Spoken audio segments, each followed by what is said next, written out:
For respiratory real-world advice, stay tuned.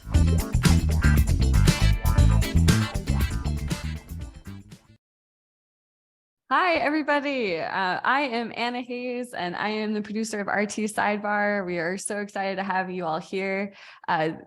My job is primarily to keep the sidebar going. So that's the chat function within the Zoom call. You can add your comments, feedback, questions on what you're hearing today so that we keep this discussion going. And I am so excited to pass the mic off to Jonathan Butler, our host, as he introduced Tara and we discuss patient experience. So thank you all for being here today. Thank you, Anna. And just to know, I'm a little under the weather, so I got some 12-year-old NyQuil in my cup. So we're good to go. So if I cough, I apologize now. I have been looking forward to this podcast for a while now because I have known Tara for a very long while.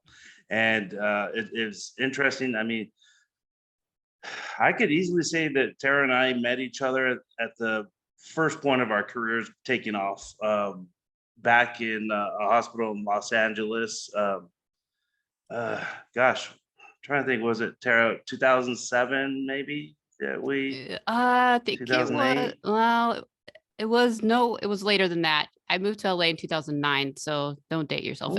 It was a couple years after that. 2011, I think it was. I feel younger 2010. then. 2010, yeah. I feel younger then, so Yeah. that's good. But yeah, you tell everyone how we met. This is an interesting story. Yeah, well, we work together in the respiratory care department. We're keeping it. We're not saying specifics, right? We're keeping No it very. specifics. We work together at Redacted, so that's where we work together in Los Angeles.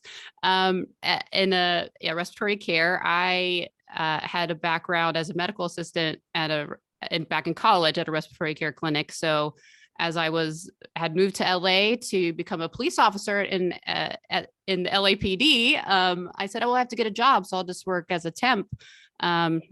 And I was placed at this Redacted hospital in the respiratory care department.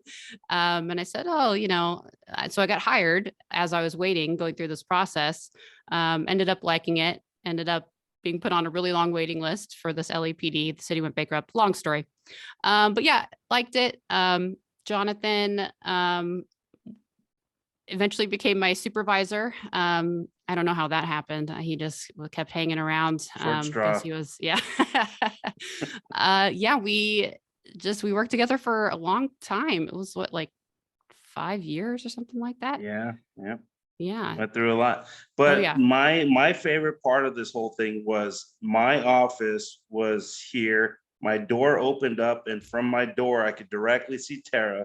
And then on the other side of Tara, I could see our friend Cedric, who was in an earlier episode. And we had dart guns. We had those Nerf dart guns. And Yes. so the battles were real. It was just great times. I just had the blast back then. Those were one of my best purchases. I think I bought a few of those, and those are a lot of fun. I remember just sneaking around the office. We were very productive back then, as you can imagine. So you had to do that sometimes to keep up. Yeah. Yeah, that was back when I always remember the story. It was fun. You had a computer that was so old and so dated that you would click on it, go to the cafeteria, get breakfast, and then come back, and then hopefully the computer did what you clicked on. Yeah. Yeah. It was pretty sad. We have definitely gone a long ways in our career, and hopefully we'll never get a computer like that. But I remember that when you got into patient experience, and I was just so gung-ho and proud of you because I mean, I've seen people do new things, but I've never seen someone do something new and take off on it and just be successful like you did. And that is patient experience. So you want to tell everyone how you did it? Because it's a very interesting story. I love this story. Yeah, it was maybe like a little bit less than a year after I started at the hospital.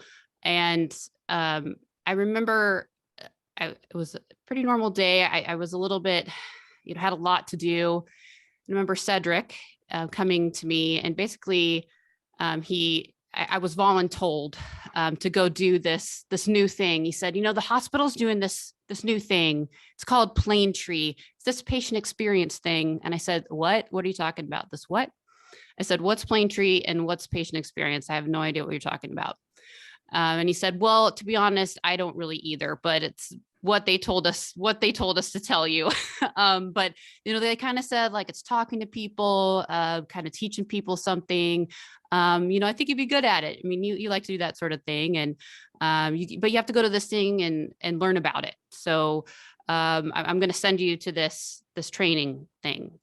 And I said, well, what is it? And he said, oh, it's a 3-day training.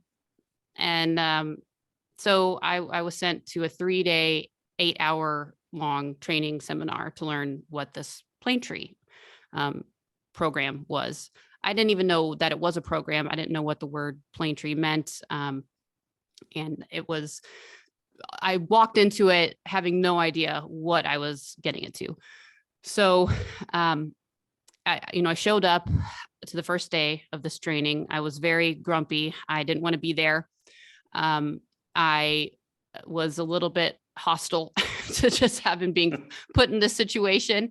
Perfect for patient experience. Yeah, perfect for patient experience. But, I'm kind of glad I had that experience because I feel like that's the way of a lot of people are walking into being almost told that you have to be putting this focus now on patient experience. And so, having that perspective on it a little bit is sort of helpful now looking back. But, kind of walking into it blindly. So the first day I went through what's called the Plane Tree Retreat. So you learn, and I'm so glad they did it that way because you learn from the bottom up exactly what Plane Tree is. So it is basically a company that the hospital had been contracted to work with. So it is a patient-centered care company. So they come in, they sent a representative to come and train us. Tracy was her name. So she taught us all about, started by a patient who basically felt like when, she was became very ill, and she actually became ill in a foreign country. And it was just a terrible experience. She felt like, she was she was here with, being here to her was being in a foreign country, right? So she just felt like she was treated like a bed number instead of a person. And it was just a terrible experience for her. So she made it her life's work to found this company and really focus on what they call humanizing and demystifying the healthcare experience. So what they've built this entire model around is these 10 components that help to do that. So everything from human touch, to, the nutritional aspects of healing, to complementary therapies, to access to medical information. So it's a very well-rounded whole person care approach. So we went through, the retreat really covers all of that. It covers the general model, it covers service recovery, it covers compassion, the power of compassion.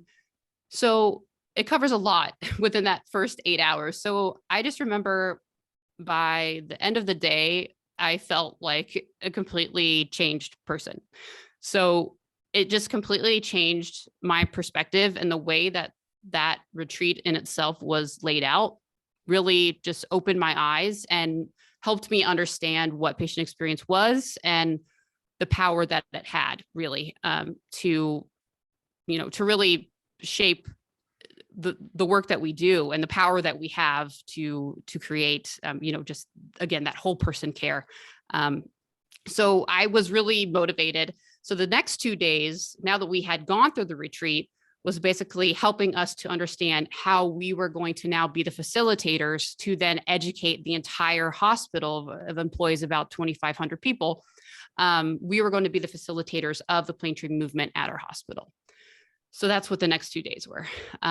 So from there, once we were educated, we begun that journey of, I can't tell you how many retreats I led, and really was responsible for not just the retreats, but showing up at daily huddles, getting the word out, letting people know, being that person that goes to all the events at the hospital, puts the Plane Tree logo on, explains what Plane Tree is and how it relates to your day-to-day job. and how, just relating it to patient experience and what that means. So that's how it started for me. So when you're doing these seminars for hospital people, and you like to think that hospital people, they're solely about the patient. That there's only focus on the patient safety, patient satisfaction, patient goals. Did you find that when you were running these Plaintree seminars, and then like what was it that hooked them? Because I knew a lot of people that attended your seminars and they were all hooked. And I couldn't say that they would have been the type that I would think to get hooked, but you hooked them. No, I'd say the majority of people, when they showed up at the beginning of the day, they are asking, why do I have to be here? They're much like I was. So I think having, again, gone into it like that helped me have a little patience and have a little perspective on why, and not take it so personally, because there was a lot of pushback, which I think it was good to have that experience, because throughout my career, I feel like half of the battle is overcoming the pushback that you get from people. So yeah, and it varied from eye roll, why do I have to be here, from people flat out sitting back in their chair saying, this is dumb, I'm not even going to participate, I'm just going to sit here because I have to. So wide variances of levels of engagement and disengagement. So it really, it was a battle, but it really just, the way it was designed, and I have taken a lot of pieces from that retreat, because it so well illustrated the power of compassion and self-awareness, and really having to tap into, why am I feeling, why am I pushing back so hard? Why am I pushing away these feelings that I'm having? Like, why am I really just pushing back so hard? And I think by the end of the day, really having to answer a lot of those questions. And it kind of makes your job a little easier once you're able to answer some of those and figure it out. So yeah, Tara, this is the part that I really wanted to push you on, because I remember when patient experience came out and we're like, you have to be nice. And I'm like, I'm going to a nice class. Like that just felt like, ugh. I'm like, well, I'm saving your life, and I have to be nice too. Like, I'm like, that just seemed crazy. But I know the pushback the patient experience team got, and it almost was a little on the ugly side. Like, how dare you? Like, did that happen to you? Did you get that feeling? Because you were transformed the first day, but it took a lot of other people to get it took years for to transform others. Describe that a little bit for us. Absolutely. And even people that were, quote, transformed on the first day, it's all great when you're in this group and everyone, it's kind of like everyone's transformed and everyone's all gung ho and you're like, yes, I feel so much better. And then you have to go back to work, right? Mm-hmm. Yeah. Then you have to, the reality hits you and you actually have to be confronted by another angry person, right? And you have to then be in that moment and you have to think back, oh God, this is that moment that we talked about in that class. It was so much easier when I had all those nice people around me telling me how good I was doing during that role play we were doing, right? But now it's a lot harder when I'm in this situation and this person's yelling in my face. Now what do I do? So it took more time and it just takes a lot of practice. And that's when the real patient experience effort comes in, because you have to be there and it takes layers. So I think when people get frustrated and they call it the nice class is because so many people have gone through it and they go to a nice class and then nothing else happens. So they go to the nice class, they're told to smile more, and then they get no other support. No one ever follows up with them. And they're just kind of left out there. So, but beyond that, beyond getting the nice class and the tools on how to be compassionate, how to have what service recovery really is. Again, the power of an apology, right? What a good apology can do for you. It's the support beyond that when you're out there, when you're talking to people, and it's the tool. So, later we could talk about leader rounding, some of the proactive other parts of the patient experience program, what a good program at your hospital would look like that are built in to support you when you're actually out there. So what fueled you though? I mean, because it's got to be frustrating because day one is going to be a bunch of disgruntled hospital employees. But then the end of day 3, you're like, I turn these people around. They're going to go out there and they're going to provide good patient experience, good customer care, good, and like it's just a huge 180. Is that what drove you, or was there something else, or what did it? Because dealing with angry people every day is not fun. Yeah, I mean, well, the retreat itself that the employees would go to was just the one day. So our training was 3 days, but the retreat itself was just the one day. So, I mean, it did fuel me because I'd say like the 1 to 2 o'clock hour was usually by the time people were starting to turn around after we had done some of the exercises that we had to do. And I think by then, I think enough positive had come out of it that the negatives didn't bother me so much. So, and I think some of the feedback by that point, like you said, just getting so much great feedback from people saying, I think one of the greatest things that I heard was when I was getting had gone to get a lab draw. So I was across the street in our outpatient lab, and I had gone and that person said, "Oh, hey, you're the plane tree girl. You're the plane tree girl." And he said, "I went to your class." And he said, "Oh, you know what? The other day I walked by this guy, and he was sitting on the bench and he was crying. And I just walked by, and then I thought, you know what? That's not very plane tree of me." And I turned around and I went back and I just sat next to him and I said, "Can I just sit here with you? Is there anything I can do for you?" And I was like, "Oh, that's really nice." So just little comments like that I would, get pretty often, just little things, that these little moments that people would have that made them think differently outside of their normal scope. And I think that's the real thing that we're trying to drive, are these little moments, these little times that you would think differently, the little moments where you would normally be more impatient. And now you just take that extra beat to really stop and think, why is this person really upset? Why am I reacting the way I'm reacting? What can I do differently to have this go a different way? And we talk a lot about in the retreat. And again, I say the plane tree retreat. This is something I still educate to in outside of plane tree and any education that I do. It's a lot of hard looks at yourself and why am I reacting the way that I'm reacting? Mm-hmm. So Tara, just real quick, I want to just dig a little deeper. I'm looking at my friend Anna, our cat herder. She's looking at me like confused a little bit. Like, why is everyone so confused? Like, so why was everybody so unhappy about? Why go into healthcare? I'm so confused. Exactly. Why are you like? I am totally like lost here. Non-clinical person that is just like, why do you try and take care of people? Are you disgruntled? Like, how are you angry? Like, why would you walk by someone in pain? Like I don't understand. So yeah, please dig deeper. Yeah. And a lot of it is burnout and disengagement. And, we talk a lot about employee engagement is a big part of patient experience. So that's definitely one thing we focus on strategically as well, is making sure we're also focusing on the employee engagement, because it's very easy in this, in the healthcare environment for people to get disengaged because you get compassion fatigue. It's very, very common because, you are almost constantly, someone is upset with you.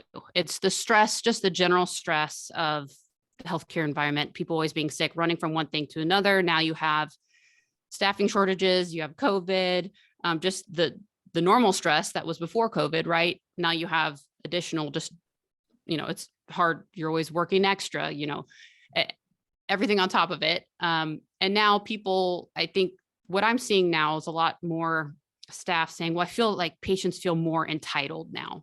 That's what I'm hearing a lot more. Patients feel more entitled. I don't really know exactly what that means, but I'm hearing like that word more, entitled. So, I think a lot of it too is the generational changes. Because, I started healthcare when I was 19, and the nurses that I worked with when I first went into the hospital are completely different than the Mhm. nurses that I work with now that are coming out of school.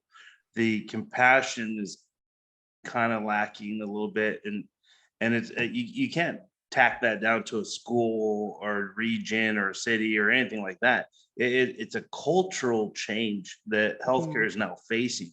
So that's kind of that's why I brought up the question, Anna, because in the hospital setting, you're going to see the entire spectrum, but you'll see that some parts of the spectrum are a little heavily weighted as opposed to others. And so that's why I think this is a great conversation to have with Tara, because this is for healthcare leaders, respiratory leaders, and they're probably in the same mindset as those 8 o'clock Monday morning people were when Tara's class started for Plaintree. They're disgruntled and angry, and they don't see the reason behind this whole thing. So how did this Plaintree segue into patient experience? Because I mean, you're now a director, you run the show. How did that transformation happen? Well, I think Plaintree is a really great piece of patient experience. So another great piece of that is another organization that I really use a lot of their tools, and that's Studer Group, which is now Huron Consulting. And I think what Plaintree does really well on the personalization and demystifying and really, making it feel like a whole person care. Studer Group does more on the standardization, which really helps with accountability, which is really an important part when you're trying to make culture change. So I think, so that's more on the turn, like along the lines of when you're thinking of really pushing leadership rounding, which is one of the biggest drivers to success when you're really trying to, and again, we'll talk about HCAP scores in the patient experience survey, that sort of thing. And also to drive culture change, because when you have a good leader rounding program, you're out there, you're again driving that accountability. Everyone can see you out there. You have your thumb on the patients. You know what's going on with your staff, the pulse of your department, right? And so it's really more along those lines. They also have great like monthly meeting models, stoplight reports. So just a lot of more tools for you to use that create that standardization. Because if a lot of the things that you're doing, whether it be leadership rounding, hourly rounding, if it's not meaningful or purposeful, it's just a waste of your time. So what we find, specifically with rounding, especially, which is a lot of where I spend a lot of my time. So it's coaching, because the rounding, especially with the hourly rounding, the hourly nurse rounds, or even with RTs doing any kind of rounds or your leadership rounds, if you're just going in and you're just knocking and saying, hey, is everything okay? It's a big missed opportunity. So that's what a lot of people are doing when we actually go and we do the observations. You're not asking a standard set of questions. You're not actually, engaging the patient. So you're not really getting a lot out of it. So when we think of actual proactive things that go beyond just being nice to people, right? That's one of the biggest strategies is the leadership rounding, to really, and really standardizing your hourly rounding program as well. Tara, was that a mistake from the very beginning that we looked at patient experience as a task and not a patient? Is that? Oh, yes. because that's how it felt to me, that disconnect was, oh, here's another thing that I have to do when I'm worried about ventilators, I'm worried about blood gases, and now I have to be nice and I have to check this box. I think the task became more important than the patient. And I think it steered us kind of in the wrong direction.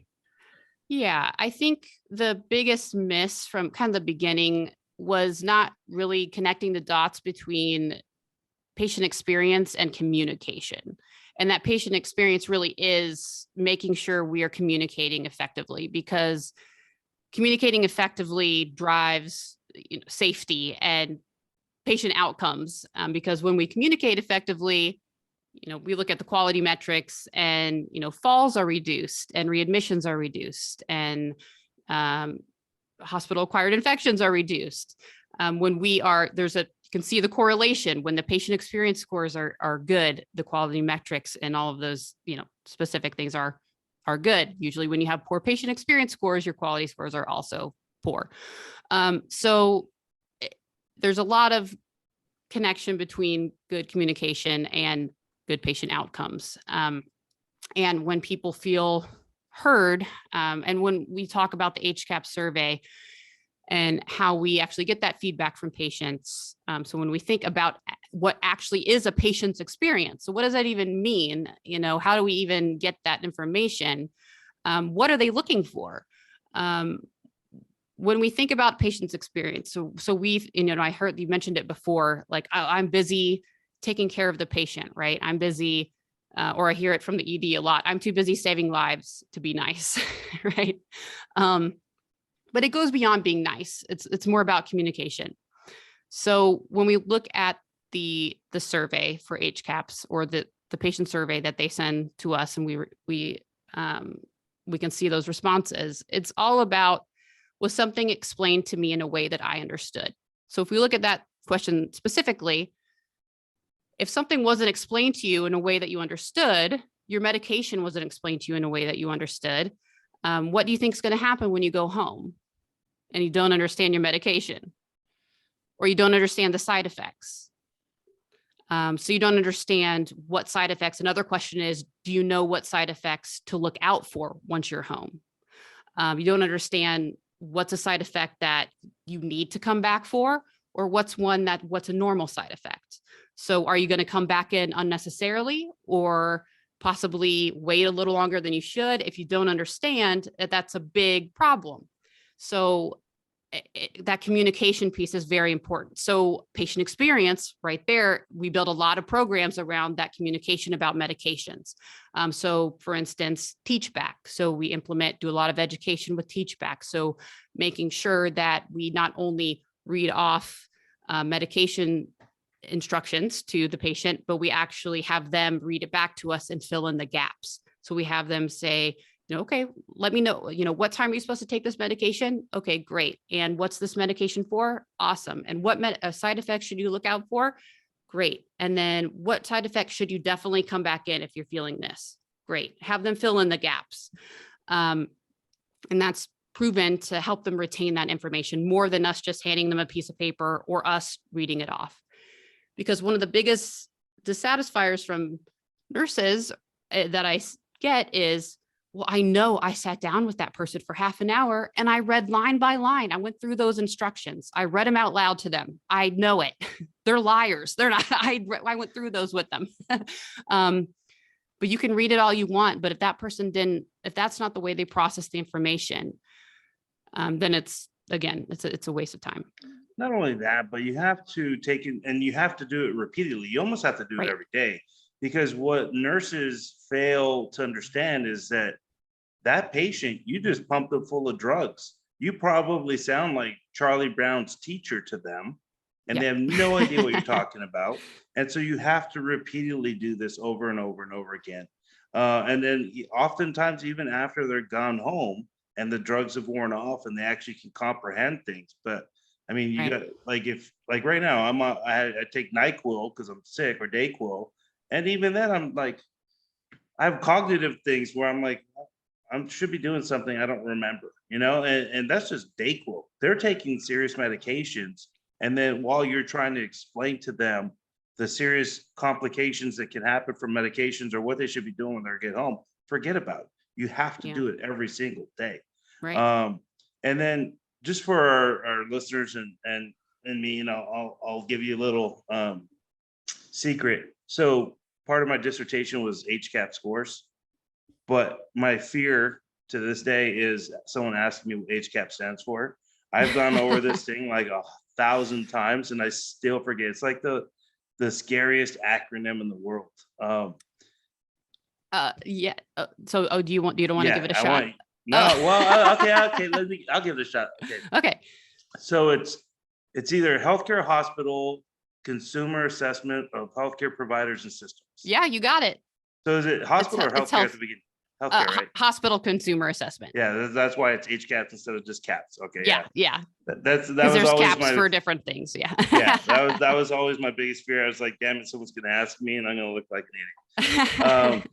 So about HCAPS, that you can we go into detail on that and what it is? And it's a survey, but like, what are the questions? What the outcomes and all that stuff? Sure. So the HCAP survey is one that was created by CMS, basically to rate our performance. So it's part of their value-based purchasing. And it's a 22 question standardized survey, and it's sent to the patients after their discharge. So it is not sent to all patients. It's sent to a random sample of patients, usually about 10%. It varies by hospital. There are different vendors that you can use. So the main vendor I'd say is Press Ganey.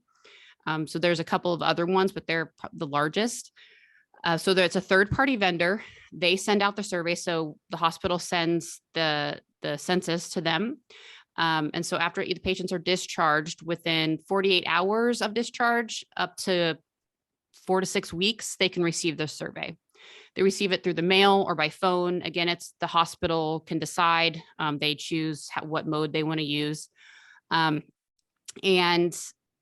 if, in the mail, it looks like an SAT test. It's like it kind of like flaps out. It's bubble in questions, and they're asked these questions.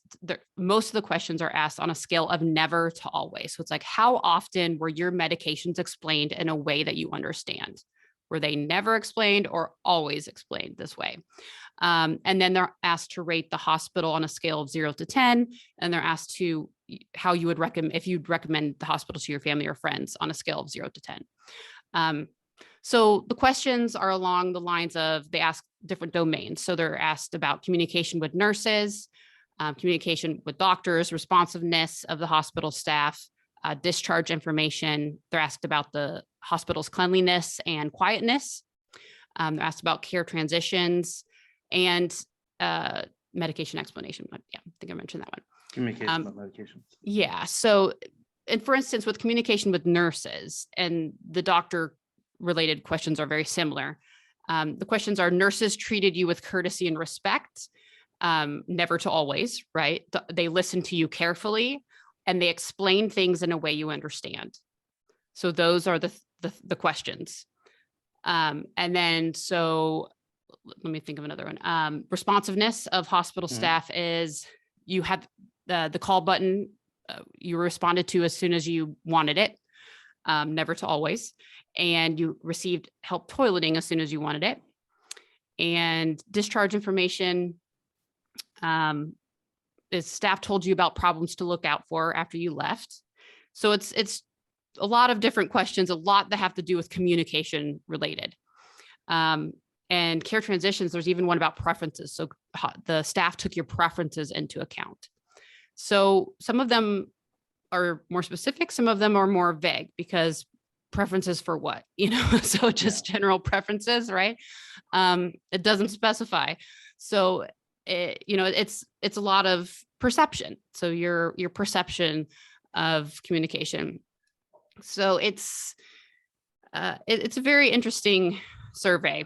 And then on top of that, we have the opportunity to add our own questions in addition to that, but that's not something CMS looks at, but most hospitals will add an additional survey with custom questions on there. But yeah, so we get those surveys back. Usually there's a pretty low response rate. So you think of how many thousands of patients you see a month, you might get a response rate of, even let's say you send out 1,000 surveys, you might get 50 back, so it's something like, it's very, we have a response rate of about 18% of the 10% of our census that we're sending out, so it varies from hospital to hospital, but I think it usually maxes out at about 22% return rate of the surveys that you do end up sending out.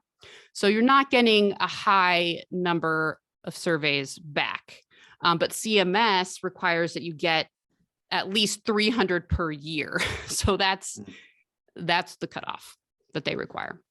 So when you get those results back, you're not looking at how many, part of the time, what's top box? So yes, so CMS, when you get the results, they look at what's called your top box score. So let's say when someone does answer that nurse communication question. So the nurse treated me with courtesy and respect. They're looking at the percentage of people that said they always treated me with courtesy and respect. So that's the top box score, the percent of people that said they always did something. So they're only concerned about the excellence, right?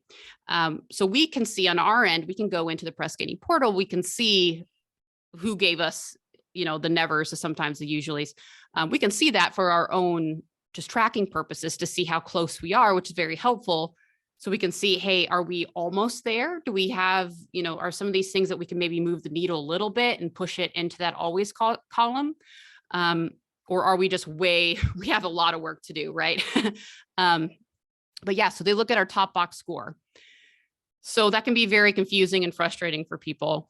And then it's also a little frustrating because we look at percentile ranking too, because sometimes in one question, your top box score can be 85%. And in another question, your top box score can be 50%. It just depends on, how that might be a perfectly normal score compared to other hospitals.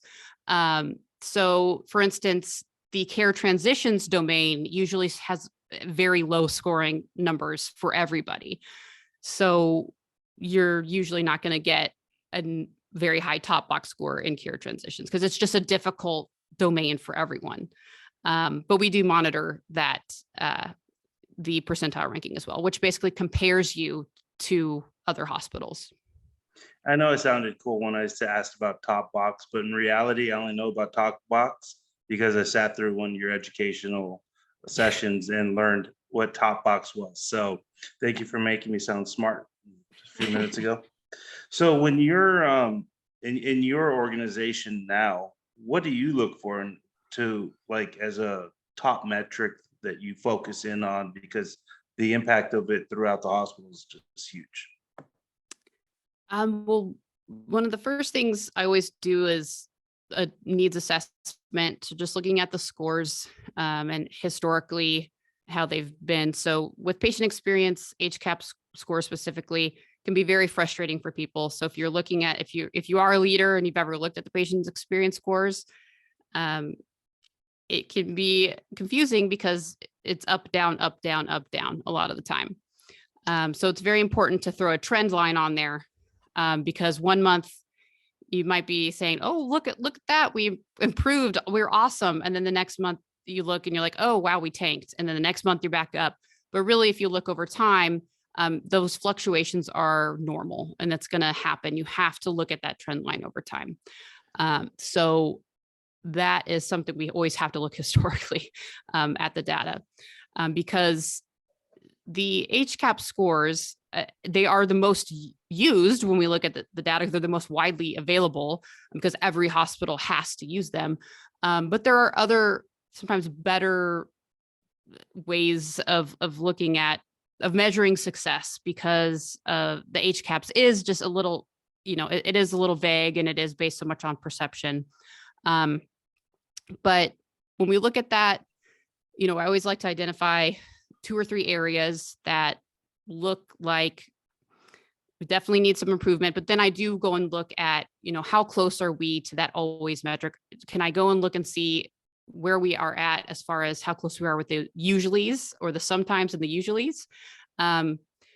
Because if we can move that needle up a little bit versus starting completely from scratch. So having some realistic goals and then maybe taking one item that we need to really, really do some, just completely start over with, and then pick 1 or 2 items. So like right now we have some key drivers in responsiveness.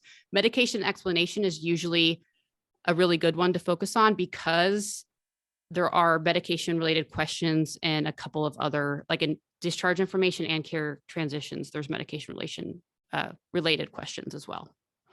I'm glad you said the trend, talked about the trend line, because that was my next question. I also, in that same meeting I had with you, and you explained all this. So I was really shocked. If we had a hospital initiative where we're going to improve our HCAP scores and we're going to be the best hospital in the country from the worst, how possible is that in 1 year? It's impossible. That, I mean, if you Yeah. if you tell that to a new leader, and not even a new leader, but just someone that's been in there and for a few years, that's kind of defeating. I mean, you just say, well, if I can't change it, then why am I going to even try? So that right there is a crucial conversation that you're going to have. And you do a great job in your presentation, but can you like go into detail on how it works and why you can't go from 0 to 100 over in a year? Like, I mean, because that's very, very, very interesting. Yeah, I think that's very important to know your long-term goals versus your short-term goals and short-term action items, some things that you can start right away versus how soon you're going to see the results of those changes reflect on HCAP scores. So the HCAP survey is very difficult to see improvements on. So on average, you might see in a year's time, if you're working very proactively, have a lot of action items in place, you might see an increase of 1.5%, 2% on your top box score in a year's time, if you're working very proactively. And if it's, you have good staffing, there's nothing, there's no COVID going on. Yeah, exactly. So, and it's like a normal year. So that it's really managing expectations. And that's what a lot of patient experiences is, not just with setting reasonable goals. That's absolutely a big part of my job, is setting reasonable expectations and reasonable goals with the executive teams, helping them understand what is possible. And a lot of that, it's very helpful to bring Press Ganey into that and have them say it too and support you on that, because it is very hard. You can be doing everything right. You can be going above and beyond. You can be transforming your culture, and it won't reflect in the HCAP scores for several years sometimes. So you have to think of other ways to measure your wins. You have to be creative with that. Yeah, setting the expectations is big in that situation, because everything else, like patient safety, for example, you don't want 2%, 1.5% to 2% changes a year. Like if it's really bad, you want to stop it immediately. And so you're going to go from that mindset to 1.5% to 2% means I'm knocking it out of the park. That's an interesting conversation to have. And you did a good job when we worked together last. So you can do it, but for people that don't have that conversation or understand that piece, it's a difficult sell. So that's very interesting. That's tough one. That's a tough one. Yeah. So can I ask you something, Tara? And I'm looking at my friend Anna, and Anna and I have been going back and forth there in the sidebar today, and we've had our own sidebar. And like, she is triggered. She's like, how dare you not be nice? How you have a person on the end. And I told her I had a comment that's going to make her even more angry. You talked about the executive team. I'm the CFO. Why do I care about this? You care about it because it affects the bottom line of the hospital. If we are not focused on changing our culture, we're not going to get the reimbursements back through the value-based purchasing program, which definitely affects the bottom line of the hospital. If you're not putting the energy into, putting the education out there and putting the resources and giving people the tools to empower them to be compassionate and have the bandwidth, the emotional bandwidth, giving them some mental health resources and, some room to breathe so they can show some compassion. It does affect the hospital's bottom line. Absolutely. I see reports all the time. Trust me, I get them frequently about how much money you lose when you don't get those reimbursements back on the value-based purchasing, because patient experience is weighted just as heavily as the other 3 domains on value-based purchasing, along with the mortality rates, quality metrics, and cost effectiveness. And I think that's an important piece. Like you say, okay, hey, we care about the patient experience and we care about it so much, we're going to put it as part of your financial metrics. But you could look at it the other way. And I know Anna's looking at this way because I could see her face. She's like, you're getting a bonus if you're nice. And that's kind of how it feels, right? Right. Yeah, it works. It goes both ways. Well, I mean, technically it's not a bonus. So what Medicare does is they take that off the top. If you score appropriately, then they give it back to you. So it's not a bonus. I mean, you can go, if you were above your benchmark, then you can get a little incremental increase, but really you're just trying to get your money back. That's so it.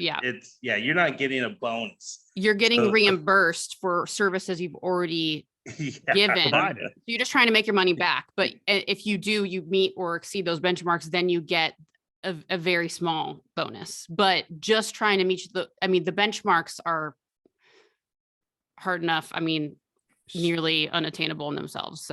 So Anna, you're our non-clinician in the room. How does this make you feel right now? Will fill out the survey now and just rip apart. I'm so infuriated. Like, I think I've experienced like the provider who sighs really loudly after you ask a question that's like, oh, I've already explained this. And I have experienced, I think, like I, who's somewhat health literate, can advocate for, family members and loved ones in the hospital and speaks English and knows someone who knows somebody who might be able to help in a situation.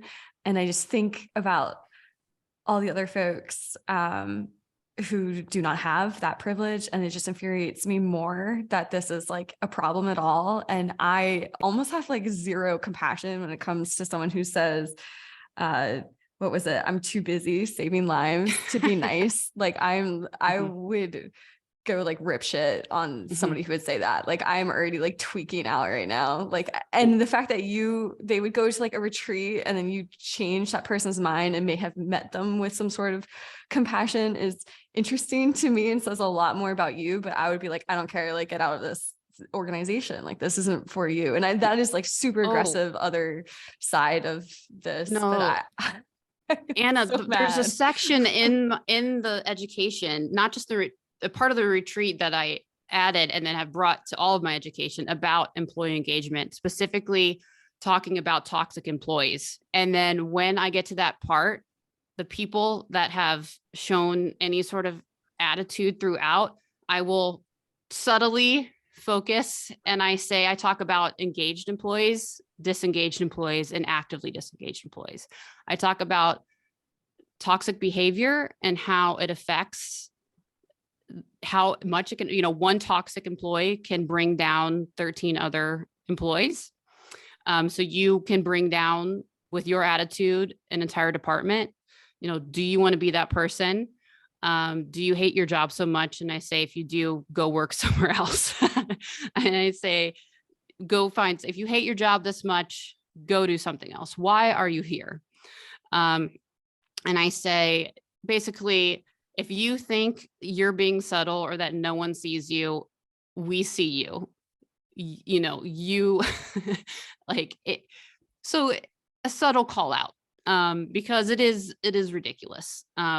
So that's part of, what the day is for, because it is part, I've seen so much of it that I think I just kind of let that person have it, because it's the same when I face a patient or family member that is venting to me or that is very disgruntled or upset.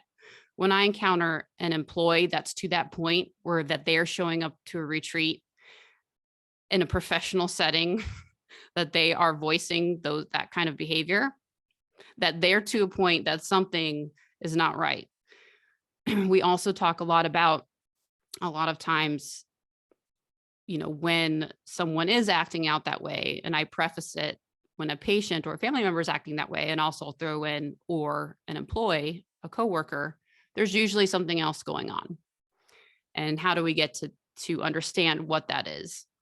Or looking inside yourself and asking yourself, what is that? And why? And it doesn't, like I said, it doesn't always work. But at least some people leave thinking maybe a little bit differently. And I've had some people that have been completely inappropriate, and I've had to take them aside and shut that down because it's not okay. So I do actually have a story that relates to this. When I started at Vapotherm, there was a surge in COVID. So they pulled all of corporate and put us on the line, and we were making the devices. So I would make like 28 units a day. And it was like my first week, like on the job, like second week. And that's not what I was hired to do. Like, I was like, this is crazy. And the person who was supposed to train me was so checked out and they were late. They made the device wrong. We'd have to rework the device. And it was so toxic to this entire assembly line. Like, this is such a clear example of exactly what you're describing. And this was like my Ted Lasso phase, which I still think I'm in a little bit. And I was like, okay, what would Ted Lasso do? Like, what would he do in this situation? And I said very publicly to him, I was like, and very like audibly, right? Because it's a very tight assembly line. And I was like, I'm the new guy on the block here, but I think that you have a lot of experience here, and I believe in you. And I think that you can teach me a lot. And I can't wait to see who you will show up as tomorrow, because I think it's a lot more than who you have been these past couple of weeks. And that lasted for about like 2 days that he showed up on time and actually was like contributing. But I think to everyone else on the line, they were secretly cheering. But it was that same sense of rage that I felt of like, just leave, just get out. Like, just don't even be here. I have to do twice your work. Like, I don't understand this situation. And I guess that's how I could meet compassion, is to say, like, what would Ted Lasso do? And absolutely. I see Hermione Granger behind you. I used to say as a child, what would Harry Potter do, when I was like really scared. And then I realized they had like wands, and like wands are basically a weapon. And I would be in these like really scary situations, like weaponless. And so now I've adjusted what would Ted Lasso do? And that's helped guide me. And so sorry, I will now give this back to you, because we're tight on time here, and this is so interesting. Well, I feel like Hermione used her brains a little bit more, yeah, for sure. She was a smart one. So just going back to like the staff, I remember reading this one time where it doesn't matter how good of a patient experience you give. If your outcomes are bad, your patient experience is going to be bad. So when you've changed the culture, you've improved your patient experience. Do you see your outcomes improve? Generally, yes. When you've really put in the work to truly change the culture, it's just, I mean, how do you measure that? I mean, that just it takes a lot of time to really change a culture, a lot of work. Well, because HCAPS is in the value-based purchasing, but there's also other quality metrics in the value-based purchasing that you can link yourself to. Right? Yes. You're gonna have certain outcomes. Your like hospital-acquired conditions, your hospital readmission rate, there's other measures there. So like, I just see it going the same direction, because once you've achieved a good patient experience, you've changed the culture, and a good culture is going to provide good care, which is going to provide or ultimately have good outcomes. So I just see them all going up together. So, but you're the base, right? Don't you consider yourself the base of this whole thing? I think so. I mean, I'm biased a little bit, but I think definitely communication is the base. It's just like, it's dysfunctional. It's a dysfunctional. I mean, I've seen it a lot where a truly dysfunctional place that lacks communication is dysfunctional across the board. And when you have an environment where in both in staff and both, staff to staff and staff to patient, where you feel like you can there's that, what is it, culture of safety, and you can really talk openly, and you're empowered to speak up, and you're empowered to take that extra second with the patient. And I say extra second because we don't have extra minutes, but you just given certain tools. And it's just even something as simple that doesn't take extra time. When I say tools, just, the words to say that are going to make your job easier, that are going to calm someone down, or that are, these very small things that are going to help you. And you've been given that information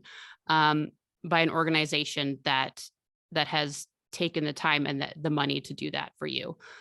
Yes, I think it's definitely going to provide those outcomes, and they definitely correlate and go together. And if you don't have that base of communication, it's all going to fall apart. So it's just nothing, you can't build upon that. So I wore this shirt for you, and it's Darth Vader. It says, leadership is about lifting people up. I love that. That's a great shirt. I figured you got the She Nerds Out podcast, and we got a leadership podcast. This is a good combination of both. But no, go ahead. I want to get that for my office. That's, screw those like accessories, like things. I want that on a poster. Or the cat hanging on the power line, and it says "hang in there." Yeah. You can swap that poster out for this. But with that said, leadership, right? So what kind of correlations do you see an engaged leader and their staff and their outcomes? It definitely starts with the leader and the accountability there, and just being present. And I think with respiratory, especially, it's difficult sometimes to link to feel engaged with patient experience, because a lot of times you feel especially left out of those HCAPS conversations, because there's not really a question that pertains directly to you in a way that's very obvious. You can always say, oh, well, the overall question, and lump you guys in there, but it's very difficult. So I think, especially with respiratory leaders, I think the rounding is very important, rounding on your staff, and rounding on patients, and making it purposeful. So having, I hate to say script, but a template of questions, not just doing a flyby or saying, oh, hey, I'm the leader here. How you doing? Everything okay? Okay, great. Good to hear it. All right. Have a great day. Here's my card. But more purposeful questions. How has the therapist been compassionate? How are your treatments going? Do you understand your treatment? Do you feel like you could, are you having to continue this type of treatment at home? Do you feel, can you explain this treatment to me? Having them, again, use teach back, having them engage with you, to understand, if your therapists are understanding how to explain these treatments, and creating, just being creative. And maybe if you need to create some of these rounding templates yourself, or do some research, or maybe create your own internal survey that you can do. So that's always an option that I've done quite often for respiratory therapy departments, is they don't have a survey, but if you do have a digital rounding software already, you can easily ask your representative. They can probably create you a template that you can use, or just use paper. just make, prints out some paper, have you and your supervisors go around and just conduct some surveys. Get, any kind of data is helpful. Just pick a day that you want to do that. And just really, and I think just engaging with your staff. So talking about patient experience in huddles, talking about in meetings, having them talk to each other, or bring forward examples that they've encountered about, tell me some of the struggles that you've faced, or tell me some of the interactions you've had that, that have gone maybe poorly, or you wish it would have gone better as far as patient experience, or a complaint that you've had. Let's talk about it, or let's see, how we can deal with this. So I think it's just important to really keep it at the forefront and just keep it in people's faces. I think that's one of the biggest struggles with patient experience, is to keep it in the front of people's minds. So I think that's the biggest way that biggest ask I have of leaders is to help me, because there's one of me and a few other people on my staff. I can't lead a patient experience movement without the leaders. So I can give them the tools, but I need them to be talking about it in their huddles and their meetings. And I think that's very important. Yeah, I mean, that's what the whole point of leadership is to lead your team to do whatever mission it is. And I think it's an often overlooked skill. And I think sometimes people get into leadership for the wrong reasons. And it's really, you can see it when you walk into that part of the hospital where that leader got into it for a whole wrong reason. I mean, this hour flew by, but I cannot end this without hearing the power of I'm sorry. I mean, this one is, I've even been around other directors and executives when you weren't even there, and they were talking about how well the power of I'm sorry is. So can you just tell us for everyone? Sure. Yeah, that's definitely something I always like to talk about with people is, when you're in a difficult situation or people yell at me all the time at work. So, and I think it works, it helps at work and it helps in your personal life. If you know how to do a good apology. And I think one of the things that drives us away from wanting to apologize is the feeling that when you apologize, you're admitting guilt for something, right? And that you don't want to feel like you're saying, oh, that was my fault, right? But sort of kind of reframing what an apology really is it's not saying I'm guilty, right? It's saying I care enough that I have hurt you in some way or that you are hurting, that I want to acknowledge that and make an effort to make that right or to make you feel better. So you just have to kind of to reframe that. So and it's easier, it gets easier when you practice it. So, like I've always been talking about giving people tools, right? And I like to actually give people physical things. So I actually have and I send this out to people, a list of compassionate phrases and apologies. So if you aren't familiar with how to give a good apology, I have put them all down on a list, because sometimes when you're being yelled at in the face, it's hard to figure out how to apologize effectively. So and I always say practice at home, because it gets easier at work, right? Or when if patient's upset or a family member, because you don't feel that strong emotional connection. But when you're at home and it's someone that knows how to get under your skin, right? It's a little bit harder. So just saying things, I think the number one apology I usually like to give is, I'm so sorry you've had this experience. So just because you're giving an apology and you don't want to admit guilt, right? A lot of people say, well, I'm not going to apologize because I don't have anything to be sorry for. I didn't do anything. It's not my fault. I didn't have anything to do with what went wrong with them, right? I'm just not going to say sorry. I didn't do anything. But I can still say, I'm so sorry for the experience you've had. And be sorry for that experience. Genuinely sorry. Doesn't have to be any less genuine. Or I apologize that we've caused you to feel this way. Because the important part is that whether you feel that it's warranted or not, this person feels this way. You can't take that feeling away from that person. You can't negate that feeling. You can't, make it less real to them, because you have to think, when you're mad, right? Do you want somebody to say, well, your feelings aren't justified. Your feelings aren't real. When you're mad, right? You want someone to validate your feelings. And that goes a long way.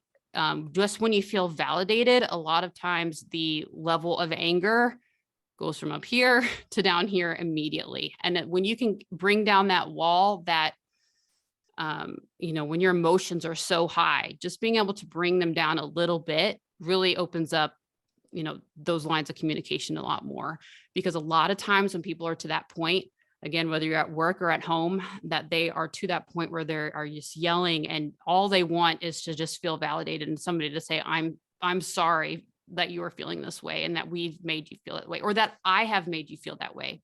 Even if it wasn't your intention, I am sorry I have made you feel this way. That can go a long way, can mean a lot. Or even just saying, it's understandable that you feel upset. So I give a lot of apologies in a lot of different ways. And trust me, I've gotten a lot of talks about, well, we can't say this. You don't want to apologize in a certain way because you don't want to admit fault, right? We don't want the hospital to be, to think anyone's at fault. And it's not about that.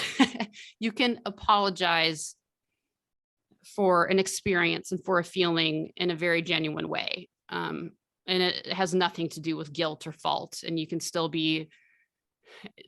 show kindness and compassion. So, and you don't have to worry about being guilty or not. I think it was so impactful to me when I heard this the first time, because I started reflecting on myself and I was guilty of that. I'd never said I'm sorry because I always felt like, well, I didn't do anything wrong. Or, if I was walking down the hallway and some patient's yelling at me, I'm like, I'm not saying I'm sorry. That's nursing that pissed you off. Have them tell you I'm sorry. And then, it just really turned me around in my line of thinking. And it just to know that it's not like I'm saying I did it and I'm guilty of something. It's like, I'm sorry this happened to you. I'm sorry you're feeling this way. Right. And I think that's the crux of patient experience is that it's not about you. and for a lot of people to get over not being about them is tough. But once you get over the fact that it's not about you and it's about the patient, then you can start to empathize a lot more.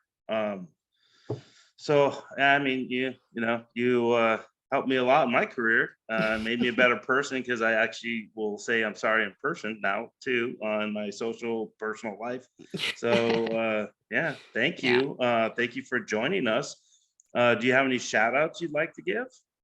I'll say hi to my co-hosts on our podcast, She Nerds Out podcast, and to all our listeners on our podcast too. So we have a lot of fun, but I'm very glad to be here today. I've had a lot of fun with y'all. And then she said y'all for a reason, guys. She's from Texas. So. Oh yeah. Oh, Texas. Nice. No, Very nice. I'm still upset about the Cowboys, so we don't have to talk about it. No. I didn't wear any 49er gear for you because there was a Darth Vader 49er shirt, but I was like, that's cutting it a little too deep. So I won't go down that route. But, Tara, Matt. Yeah, Tara, I just want to say thank you again for being on. It was fantastic. You're definitely going to be on the RT sidebar again because we got lots more to talk about. I know Anna's got about 18 things that she wants to talk to you about. I just want to say thank you, Jonathan. Excellent job as always, and our guest. I have a shout out. Susan Crow was my Tara Chadwick in my last hospital, and she taught me about patient experience and made me feel really good. So that's my shout out for today. I appreciate it. And I have a shout out to birthdays. Jake in Exeter, New Hampshire. It's his 24th birthday, and to Camila Serna in New York City. And I think we see one. Go ahead, Matt. And one huge shout out to a good friend of ours at Vapotherm Autumn. We're thinking of you. We love you. We can't wait till you get better. We could see you soon. And then shout out from Susan to Eamon Jonathan, wherever he is at. I hope you were listening to the sidebar. That's it for this week. That's it for this week's RT Sidebar. If you liked what you heard today, share, like, follow wherever you get your podcasts. That truly helps us grow. Better yet, join us for the live recording by registering with the link in the show notes. Thank you and see you next time.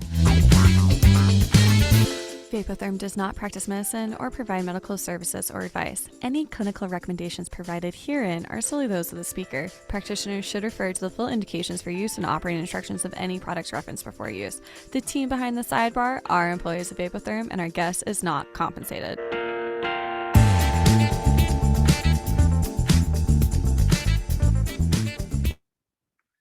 All right. Normally an hour flies by pretty quick, but this one I was like, Jesus, it's like